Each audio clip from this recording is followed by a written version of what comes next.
Bonjour à tous, bonjour, bienvenue, ravi de vous voir nombreux en ce jour ensoleillé, en ce jour du 14 juillet. Donc, vous n'êtes pas en vacances, vous n'êtes pas en week-end, vous êtes au Grand Action. Merci à vous au nom de toute l'équipe. Ça va être une très belle, une double séance aujourd'hui avec Marc Collery de Lost Film. Marc que vous connaissez sans doute. Marc est un habitué du Grand Action. Marc est donc un distributeur qui depuis 10 ans, 12 ans 2009, pardon, après 14 ans, 13 ans, retrouve des pépites du cinéma américain 60-70, pas seulement américain. Et on a vu grâce à toi des films de réalisateurs qui annonçaient une nouvelle Hollywood comme Robert Mulligan, Frank Kramer, aussi des vétérans du cinéma anglais comme David Lean avec La figure Ryan, Ragtime, Stella, un film grec magnifique que je vous conseille. C'est comme ça qu'on s'est rencontrés. Voilà. Michael Cimino également, avec les documentaires de Jean-Baptiste Historie. Bref, tout un panel du cinéma américain que tu aimes particulièrement et que nous on aime, parce que c'est vrai que le cinéma ici américain est vraiment dans l'ADN du circuit action qui n'existe plus, donc nous sommes le dernier représentant. Et alors cette fois-ci tu nous as dégoté 2 films de Mike Nichols. Qui a vu le lauréat, n'a pas oublié, bien sûr, Mike Nichols, c'est sans doute son plus grand succès, mais il y a des films méconnus qui sortent très rarement, qu'on est ravis de redécouvrir.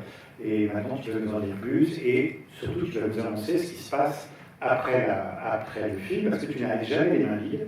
Il y a toujours des jeux, des cadeaux, donc restez après le film, ne partez pas, et restez aussi pour le second film si vous le souhaitez. À toi, Marc.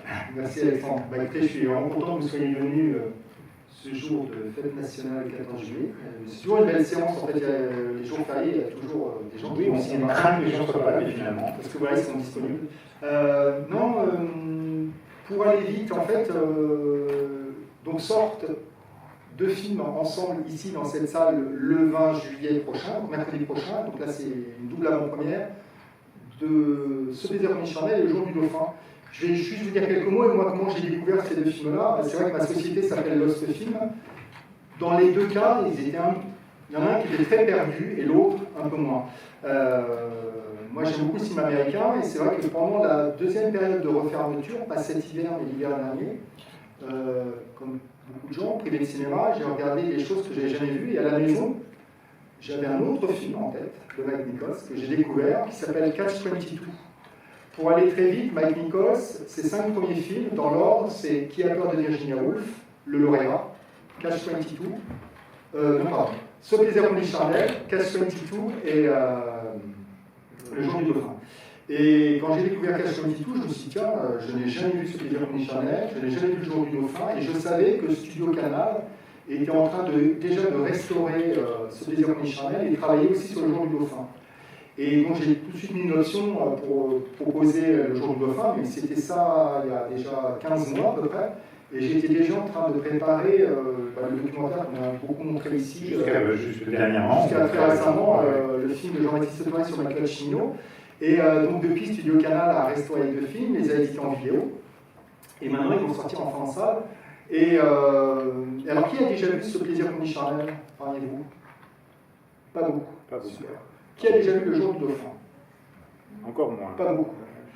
Alors, Le jour du dauphin, qui sera donc le 2e film tout à l'heure à 19h, je vous invite à rester, parce qu'on va le voir un peu plus tard quand il sera à l'affiche ici.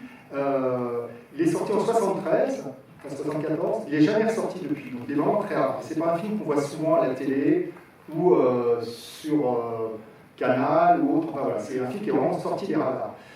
Ce plaisir charnel, c'est un film qui a une vraie aura pour beaucoup de gens. Comme vous, moi je connaissais l'affiche qui n'est pas celle-là, puisque c'est une nouvelle affiche qu'on a proposée cette année, qui était l'affiche de ce couple nu, dos à dos. Moi je n'avais jamais vu, le film a ce côté un peu sulfureux. Je vais vous laisser le découvrir, et puis on en reparlera un petit peu tout à l'heure, mais entre les 2 films, c'est ce que disait un petit peu Alexandre, je voulais faire un petit truc rigolo et festif, comme c'est l'avant-première, et vous faire gagner des cadeaux, donc j'espère que vous resterez. Il y aura un ciné-quiz musical, un blind test. Donc il y aura 5 morceaux à découvrir autour de Mike Nichols et de son cinéma. Ça va. Il y en a un qui est un peu difficile, les autres, tout le monde pourra trouver, j'ai déjà dit la réponse. Voilà. un peu l'écouter. Et vous travaillez potassium de Mike Nichols, c'est très bien. Et donc, en fait,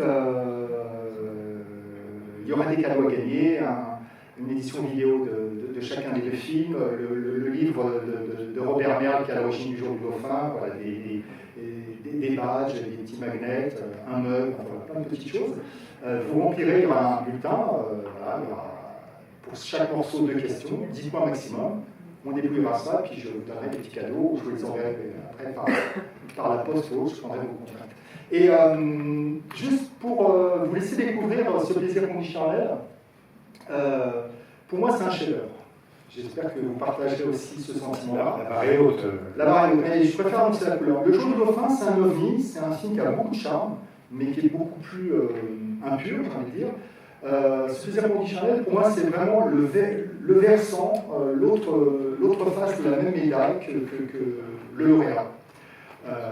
S'il faut avoir en tête, pour beaucoup de gens, Mike Nichols, c'est un réalisateur de cinéma, mais il a surtout commencé sa carrière dans le théâtre. Pendant très longtemps, Mike Nichols était comédien, et dans les années 60, il formait un duo très célèbre avec Ellen May, où tous les soirs, il montait sur scène, dans un théâtre new-yorkais, façon stand-up, et c'était un couple de théâtre qui chroniquait la société américaine, et donc qui se faisait des petits sketchs comme ça. Elle a réalisé des films, et après, elle était une réalisatrice aussi. Et donc, ils commencent tous les deux comme ça, comédien de théâtre, en improvisant, et il a beaucoup de succès, et de fil en aiguille, il devient metteur en scène de théâtre. Et un jour, Warner lui propose l'adaptation de Qui a peur de Virginia Woolf, avec Elizabeth Taylor et Richard Burton, donc la pièce qui était à Broadway. Et du jour au lendemain, il n'a vraiment pas touché une caméra, qui ne sait rien du cinéma, il fait son premier film, et voilà, premier succès, et juste après, c'est le lauréat. Et ce plaisir conditionnel, pourquoi je vous en parle comme ça, pourquoi je le remets dans le contexte de savoir que Mike Nichols, pendant longtemps, il montait sur scène avec son opposé féminin, c'est que tout le film, ce n'est que ça. Vous allez découvrir un film à travers les yeux de Jack Nicholson et Dark Garfunkel versus d'autres femmes. On est au début des années 70, de toute la libération sexuelle, de la contre-culture qui arrive. Alors 50 ans plus tard, il y a MeToo qui est passé par là. Vous avez comme pour beaucoup d'autres films, de toute façon, pour beaucoup d'autres œuvres. Mais ce qu'il faut savoir, par exemple, c'est que Mike Nichols, quand il fait le lauréat, et qu'il met ce film un peu aussi, qui a été un peu très controversé, cette histoire d'amour entre un jeune homme et une femme plus âgée, mûre, même dans les dialogues, il ne pouvait pas se permettre un certain nombre de choses qu'il peut se permettre 3-4 ans plus tard sur ce plaisir conditionnel. Je vais vous laisser découvrir. Et ce qui est aussi très important à savoir, c'est qu'au départ, c'est Jules Feiffer, qui est un célèbre cartooniste, donc quelqu'un qui avait une page où il chroniquait pareil, la société américaine dans le Village Voice, de façon un peu réfléchie, c'est-à-dire avec des bandes, des bulles, des personnages qui se répondaient. Pareil, lui aussi, c'est des situations où il met en scène la société américaine, et donc il propose à Mike Nichols une pièce de théâtre qui s'appelle True Confession, et quand Mike Nichols reçoit cette pièce, il dit non, je n'ai pas fait une pièce de théâtre, ce qui m'intéresse, c'est d'en faire un film. Et ça devient ce que vous allez voir sur l'écran. C'est hyper important de l'avoir en tête parce que dans tout le dispositif et toute la mise en scène, c'est pour ça que quand je parle de chef-d'œuvre, vous allez voir à quel point je trouve le film est vraiment très très fort dans son dispositif. Et c'est pas dur parce que vous allez voir dès les premières secondes et la première séquence d'ouverture, le brio de Mike Nichols. Et c'est vrai, moi, ce que j'avais envie de faire en sortant deux films de ce réalisateur-là, c'était le mettre un peu sur le même podium que ses congénères, c'est-à-dire que Mike Nichols, avec Arthur Penn, on dit qu'il a donné naissance au nouvel Hollywood, Arthur Penn avec Bonnie and Clyde. Après, c'est vrai qu'il y a Easy Rider qui est pas loin aussi, qui donne tout un vent nouveau dans le cinéma hollywoodien américain. Il y a le lauréat, mais c'est vrai qu'après, Mike Nichols, on a tendance un petit peu à l'oublier, et moi, en vous proposant ces deux films-là, voilà, j'avais envie qu'on le mette sur le même piédestal que un De Palma, un Coppola, un Bogdanovich, un Scorsese, même si en effet, il a eu des hauts et des bas dans sa carrière. Et le film a été bien reçu à l'époque? À l'époque, le film était un vrai succès, parce qu'il répondait vraiment à un certain nombre de choses, de croquer, vous allez voir, l'homme et la femme américain, et c'était un succès public et critique. Le Jour du Dauphin, ça n'a pas été la même chose. Comme ça, il était en train de devenir une superstar à l'époque. Ah oui, alors j'ai fait passer des matchs, mais il n'y en a plus pour tout le monde, c'est pas possible. Vous les partagez? Donc il y a aussi des affichettes, donc je les donnerai tout à l'heure, ce sera en cadeau. Et donc tout à l'heure, restez, je vous donnerai un petit bulletin, un petit crayon, et puis on s'amusera, j'espère. Et certainement. Écoutez, voilà, je vous Personne laisse ne avec quittera la salle, personne ne quittera la salle, je le garantis. j'espère. Je vous laisse avec Jack Nicholson et et vous allez découvrir le tout dernier personnage féminin qui apparaîtra dans le film, c'est Rita Moreno, donc, qui était la Anita d'origine dans West Side Story, qui est pour moi le rôle le plus cinglant des personnages féminins de tout le film. Voilà. Merci beaucoup. Merci à toi, bravo.